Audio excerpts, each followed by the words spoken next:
சென்னகேசவ பெருமாள் கோவில் ஹொய்சலா பேரரசின் தலைநகரமாக விளங்கிய வேலூர் யாகச்சி ஆற்றங்கரையில் அமைந்துள்ளது. சென்னகேசவர் என்பது அழகிய கேசவர் என பொருள்படும்.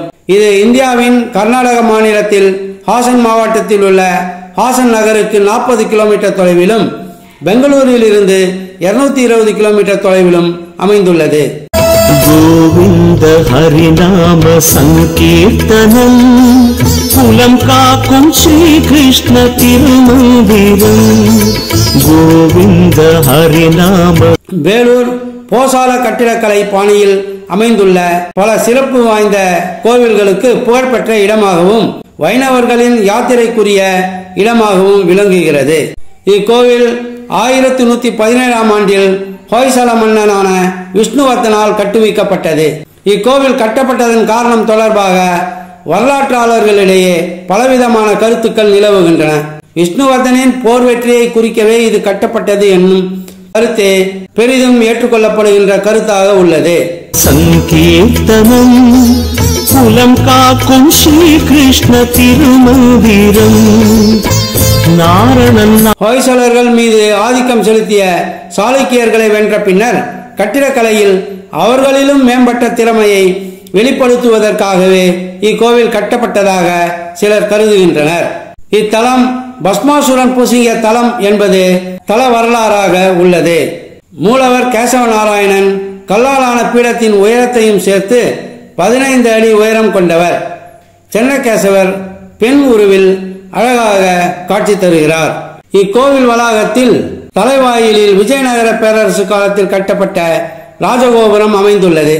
இந்த வளாகத்தில் மையப்பகுதியில் சென்னகேசவர் கோவில் கிழக்கு நோக்கியபடி உள்ளது. இதன் இருமருங்கிலும் வலது பக்கத்தில் காப்பே சாணிக்கிரையர் கோவிலும் ஒரு சிறிய லட்சுமி கோயிலும் இடதுபுறத்திலும் பின்புறத்திலும் ஆண்டாள் கோவிலும் அமைந்துள்ளது. இங்கு காணப்படும் 2 தூண்களில் ஒன்று விஜயநகர காலத்தையும் மற்றது போசால பேரரசு காலத்தையும் சார்ந்தது. இதுவே முதல் போசால கோவிலாக இருந்த போதும் இதன் கட்டிடக்கலை சாளுக்கிய கலை பாணியை சார்ந்ததாகவே உள்ளது. இக்கோவிலுக்கு 3 வாயில்கள் உள்ளன. இவற்றின் கதவுகள் நுணுக்கமான வேலைப்பாடுகளுடன் கூடிய வாயிற்காவலர் சிற்பங்களோடு அமைந்துள்ளன. நாரணன் நாமமே என் ஜீவனம், நமன் வரும்போதும் வர வேண்டும் ஹரிநாம ஸ்மரணம். கிருஷ்ணானந்த முகுந்த முராரே வாமன மாதவ கோவிந்தா, ஸ்ரீதர கேசவ ராகவ விஷ்ணு லட்சுமி நாயக நரசிம்மா. இக்கோவிலில் அதிசய தூண் ஒன்று உள்ளது. ஆலயத்தின் கட்டிட நுணுக்கத்தை வெளிப்படுத்தும் தூணாக இது உள்ளது. 40 அடி உயர கற்கம்பம் பீடம் ஒன்றில் அமைக்கப்பட்டுள்ளது. கற்கம்பத்திற்கும் பீடத்திற்கும் இடையே இடைவெளி உள்ளது. ஒரு பக்கம் இருந்து பார்த்தால் மறுபக்கம் தெரியும். ஒரு தாளை மடித்து இடையில் விட்டு வெளியே அந்த மூலையிலும் எடுக்க முடியும். ஆனால் கற்கம்பம் பீடத்தோடு ஒட்டாமல் நிற்பது புரியாத விதமாக உள்ளது. நட்சத்திர வடிவிலான இந்த கோவில் கட்ட சுமார் 103 ஆண்டுகள் ஆனதாக நம்பப்படுகிறது. கோவிலை எதிர்கொள்ளும் நுழைவாயிலில் உயர்ந்த கோபுரமும் விஷ்ணுவின் வாகனமான கருடனின் அற்புதமான சிற்பமும் பக்தியுடன் கூடிய உள்ளங்கையை தொடும் கோவில் ஒரு மேடையில் நிற்கிறது. மற்றும் இதிகாசங்களை சித்தரிக்கும் உருவங்களால் அலங்கரிக்கப்பட்ட அழகிய கலைப்படைப்புகள் உள்ளன. அவை அனைத்தும் முழுமையாக செதுக்கப்பட்டுள்ளன. கிருஷ்ணானந்த முகுந்த முராரே வாமன மாதவ கோவிந்தா, ஸ்ரீதர கேசவ ராகவ விஷ்ணு லட்சுமி நாயக நரசிம்மா.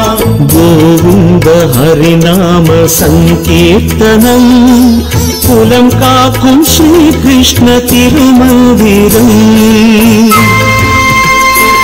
வரிசை கிரகமாக யானைகள் மற்றும் குதிரைகள் வரிசையாக உள்ளன. யானைகள் தைரியத்தை குறிக்கின்றன, குதிரைகள் வேகத்தை குறிக்கின்றன. மன்னன் விஷ்ணுவர்தனின் ராணியான சாந்தலாதேவி ஒரு சிற்பத்தின் மாதிரியாக இருப்பதாகவும் நம்பப்படுகிறது. தர்ப்பண சுந்தரி, அதாவது கண்ணாடியுடன் கூடிய பெண், வெளியே ஒரு சுவாரஸ்யமான சிற்பம் உள்ளது.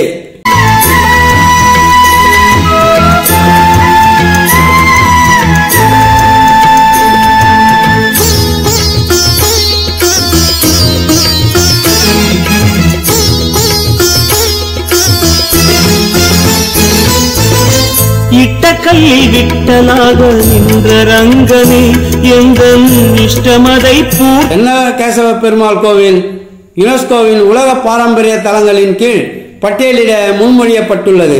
இது தினமும் காலை 7:30 மணி முதல் மாலை 7:30 மணி வரை திறந்திருக்கும். ஒரு முறை இந்த கோவிலையும் இதன் கட்டிடக் கலையையும் இதில் உள்ள சிற்பங்களின் நேர்த்தியையும் நிச்சயமாக நாம் அனைவரும் ஒரு முறை பார்க்க வேண்டிய கோவிலாகும். வாய்ப்பு கிடைத்தால் தவறாமல் இந்த கோவிலை வந்து பாருங்கள். உண்மையிலேயே மிகவும் அற்புதமான சிற்பங்கள் நிறைந்த அருமையான கோவிலாகும். இசைவாய் பாண்டுரங்கனே